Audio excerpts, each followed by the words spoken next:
the Spartan Empire will deem him unworthy for war and throw him off Mount Taygetos.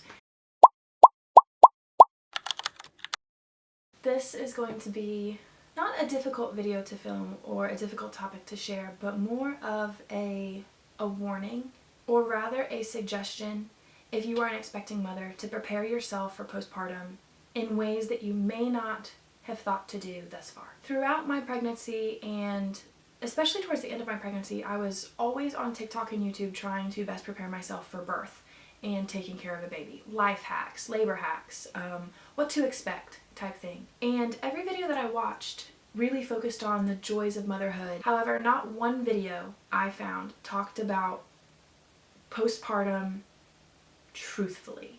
By that, I mean it was a truth hidden by social media, in that most of the creators that I watched at the time put their best foot forward, and that's normal for social media. If it's not the main idea of social media, it's one of the main premises, is that you put your best content, you put your best face, you put your best experiences out there because that's what you want to show to the world. And talking about postpartum was no exception to this. So when I actually had a baby and experienced postpartum in its entirety, I don't even say entirety, I'm only halfway through. My son is about to turn 1, and postpartum is considered the first 2 years after birth. But when it actually happened and I actually did it and I started feeling things, I felt absolutely insane.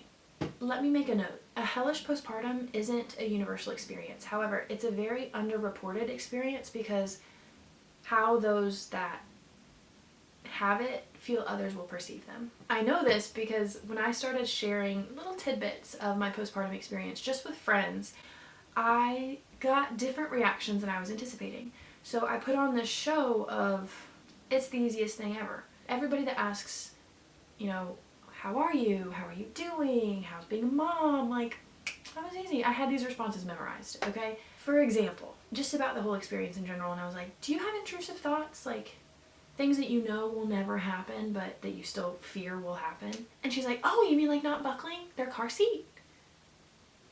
No.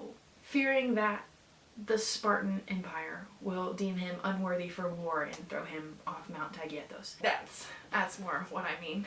So the first 4 months was kind of a blur of catching up to myself. My son slept a lot. I had more free time, so I was able to do things and constantly keep moving, and what they say about mental illness is real, is that it can't hit a moving target. And at the time I was a moving target, but when my son was able to play more independently and he was learning new skills and he was able to go to work with his father, and my father-in-law, you know, took him places and hung out with him a lot, and I had more free time to not do anything. That's when I became a sitting duck, and that's when it all hit me at once. There wasn't a gradually getting worse period for me. It was like, it all hit me like a train. There's a very common misconception about when women talk about their postpartum experience that it means they want to harm their child. I've heard that narrative so many times when people who've never experienced it try to describe what it's like. And that couldn't be further from the truth. It was more of a sense that I am scared to death of something happening to him and me not being able to do anything about it. It was before I cooked dinner, I would open the oven and make sure he wasn't in there, like he didn't crawl in there. He couldn't crawl at the time. And I would do it compulsively every time I cooked dinner, while I was cooking dinner, while something was in the oven. It was so compulsive. And there is a line about postpartum mental illness. I know it's crazy. I know that it's crazy. I know that it's crazy. And that was one of the biggest things that my family members, like the women in my family, had a really hard time understanding, is that I know it's insane. I know the words coming out of my mouth make no sense, but it feels so real. And that really marked the beginning of my insomnia journey. Before I had my son, all through high school, like, I'm sure the people that I hung out with then could attest to the fact that I slept more than the average person. And so after I had my son and I got hit with insomnia, genuine insomnia, not just, oh, I can't sleep, like compulsively wired all the time, that really marked the beginning of a devolvement for me, because like that was the unraveling of who I thought that I was. Like, I lost this fundamental piece of who I was as a person. Who's to say the rest isn't gonna go? And I was really jealous of everyone whose life kept going. And one of the biggest things that no one prepared me for was how jealous I was going to be of my husband. My life changed completely by my own choices. I chose to exclusively breastfeed. We have not bought a single can of formula in my son's entire life. And that was my choice. Even on the days that it was incredibly difficult and I wanted to quit and I was done, that was still a choice that I made. So it's not something I'm coining off to my husband. It was completely my choice. But it didn't make it any less hard to deal with. By dealing with, I mean constantly sharing my body. I'm constantly being touched out. But at the same time, breastfeeding was one of the few reliefs I got from postpartum, because that was such a connection for me and my son. That was something I did that no one else could do. My job could have been easily taken by somebody. And that was the one thing that nobody could replace. That was the one thing that nobody could take from me. It was so frustrating that I experienced such a learning curve, and he experienced such a learning cruise. And my husband got to go back to work. Working and contributing to something was a big part of who I was, like sleep. I was a full-time student for a long time.